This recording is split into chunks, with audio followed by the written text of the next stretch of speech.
কল্পনা করুন, আপনি এমন এক জায়গায় আছেন যেখানে মাইলের পর মাইল শুধু তপ্ত বালু। তাপমাত্রা ১১৫ ডিগ্রি ছাড়িয়ে গেছে আর আপনার সাথে এক ফোঁটা পানিও নেই।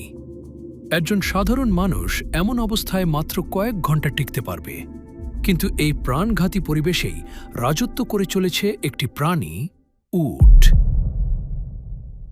বলা হয় উট নাকি তার কুজে পানি জমিয়ে রাখে, কিন্তু আপনি কি জানেন এটি আসলে একটি বিশাল ভুল ধারণা? তাহলে তপ্ত মরুভূমিতে কয়েক সপ্তাহ পানি ছাড়া সে কিভাবে টিকে থাকে? তার শরীরে কি কোনো জাদুকরী পাওয়ার আছে? আজকের ভিডিওতে আমরা উটের শরীরের সেই অবিশ্বাস্য ইঞ্জিনিয়ারিংয়ের গোপন রহস্য ফাঁস করব। উটের কুলজে থাকে প্রায় ৮০ পাউন্ড পর্যন্ত চর্বি বা ফ্যাট। এই চর্বি উটের জন্য একটি জরুরি এনার্জি রিজার্ভ হিসেবে কাজ করে। কিন্তু প্রশ্ন হল, উট কেন চর্বি সারা শরীরে না জমিয়ে শুধু পিঠের ওপর জমিয়ে রাখে? কারণ চর্বি হল ইনসুলেটর বা তাপ নিরোধক।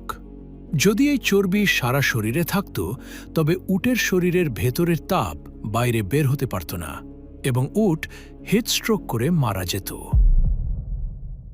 কুজটি আসলে উটের জন্য একটি চর্বির ব্যাকপ্যাক, এবং যখন খাবার পাওয়া যায় না, তখন এই চর্বি তাকে শক্তি দেয়। এবার আসা যাক সবচেয়ে বড় প্রশ্নে, পানি ছাড়া সে বাঁচে কিভাবে? যখন উট কোনো পানির উৎস খুঁজে পায়, সে মাত্র ১০ মিনিটে প্রায় ১০০ লিটার বা ৪০ গ্যালন পানি পান করতে পারে।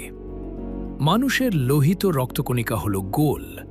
অতিরিক্ত পানি পান করলে আমাদের রক্তকণিকা ফুলে ফেটে যাবে, কিন্তু উটের রক্তকণিকাগুলো ডিম্বাকৃতি বা ওভাল শেপের। এগুলো তাদের আদি আকারের চেয়ে ২৪০% পর্যন্ত বড় হতে পারে না ফেটে গিয়েই। শুধু তাই নয়, তীব্র পানিশূন্যতায় যখন আমাদের রক্ত ঘন হয়ে প্রবাহ বন্ধ করে দেয়, উটের এই ওভাল রক্তকণিকাগুলো তখনও খুব সহজে সরু রক্তনালীর ভেতর দিয়ে প্রবাহিত হতে পারে। উট তার শরীরের মোট ওজনের ২৫ থেকে ৩০% পানি হারালেও সুস্থ থাকতে পারে, যেখানে মানুষ ১২ থেকে ১৫% হারালেই হার্ট ফেল করে মারা যাবে। উটের নাক আসলে একটি অত্যাধুনিক ওয়াটার কনজারভেশন মেশিন। তার নাকের ভেতরে থাকা পেঁচানো মিউকাস মেমব্রেন নিঃশ্বাসের সাথে বেরিয়ে যাওয়া জলীয় বাষ্পকে আবার শরীরে ফিরিয়ে নেয়। আমরা শরীর ঠান্ডা রাখতে ঘামাই, কিন্তু মরুভূমিতে ঘামানো মানেই পানির অপচয়। উট তার শরীরের তাপমাত্রা ৯৩ ডিগ্রি ফ্যারেনহাইট থেকে ১০৬ ডিগ্রি ফ্যারেনহাইট পর্যন্ত ওঠানামা করতে দেয়। তাপমাত্রা ১০৬ ডিগ্রি না হওয়া পর্যন্ত সে ঘামাই না। এমনকি উটের প্রস্রাব সিরাপের মতো ঘন হয় এবং মল এতই শুকনো হয় যে যা দিয়ে সাথে সাথেই আগুন জ্বালানো যায়। অর্থাৎ শরীরের ভেতর থেকে এক ফোঁটা পানিও সে অযথা বের হতে দেয় না। মরুভূমিতে উটের আরেকটি সুপার পাওয়ার হল তার মুখ এবং পা। উটের ঠোঁট এবং মুখের ভেতরে ছোট ছোট শঙ্কু আকৃতির রাবারের মতো অংশ থাকে, যা তাকে বড় বড় কাঁটাযুক্ত ক্যাকটাস অনায়াসে চিবিয়ে খেতে সাহায্য করে। তার রক্তে আছে বিশেষ ধরনের অ্যান্টিবডি, যা অন্য স্তন্যপায়ী প্রাণীদের তুলনায় অনেক বেশি টেকসই। এমনকি মস্তিষ্কের তাপমাত্রা ঠিক রাখতে তার মাথার ভেতরে আছে এক জটিল রক্তনালীর নেটওয়ার্ক বা রিট মিরাবেল, যা তাকে পাগললাটে গরমেও ঠান্ডা রাখে। উটের প্রতিটি অঙ্গ প্রত্যঙ্গ এত নিখুঁতভাবে একসাথে কাজ করছে, এটা কি শুধুই কাকতালীয়? বিজ্ঞান বলে বিবর্তন, কিন্তু বিজ্ঞানও স্বীকার করে এই ডিজাইন এতটাই নিখুঁত যে যে কোনো সায়েন্স ফিকশনকেও হার মানিয়ে দেয়। আর আল্লাহ তাআলা কুরআনে নিজেই বলেছেন, তারা কি উটের দিকে তাকায় না কিভাবে তাকে সৃষ্টি করা হয়েছে? সূরা আল গাশিয়া আয়াত ১৭।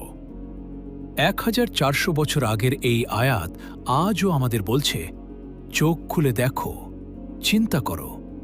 উটের প্রতিটি কোষ, প্রতিটি হাড়, প্রতিটি শ্বাস, এগুলো কোনো দুর্ঘটনা নয়।